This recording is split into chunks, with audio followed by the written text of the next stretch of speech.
الشيء الأخير هو دعم السلطة الفلسطينية.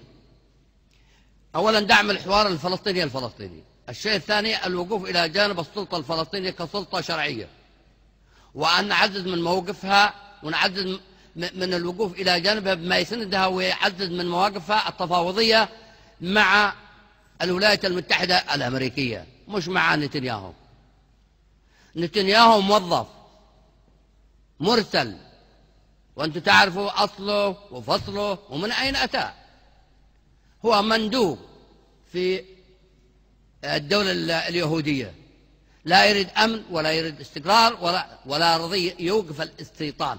خطاب الرئيس أوباما خطابه الانتخابي واضح، وخطابه لما جاء إلى مصر واضح، ولكن لا يعني دخل الكلام من هذا الإذن وخرج من الإذن الثاني. إذن هذا متنفذ، وهناك قوة يمينية وقوة صهيونية تدعم نتنياهو، وانتم نغرد بالبيانات والشجب والإرهاب والمش عارف ايه والحكومة، ولا هم سامعينها ولا هم عارفين من احنا.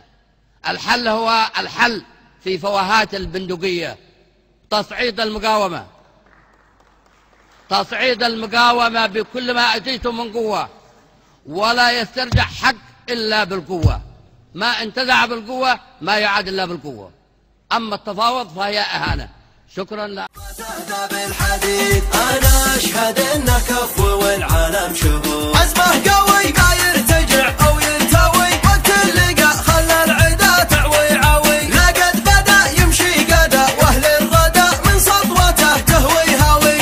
أفخر وأقول عرضا وطول أبويا من مله حلول، يلي تبي دق الطبول تلقاه بالعيا يجول. أفخر وأقول عرضا وطول أبويا من مله حلول، يلي تبيه دق الطبول تلقاه بالعليا يجول. يا سامعين يا عارفين احنا لها أسد العالين، تاريخنا فيه النبأ للأولين والآخرين. أبويا من عجتها والرج والباس الشديد، باروتها والنار فكت القيود. أبويا من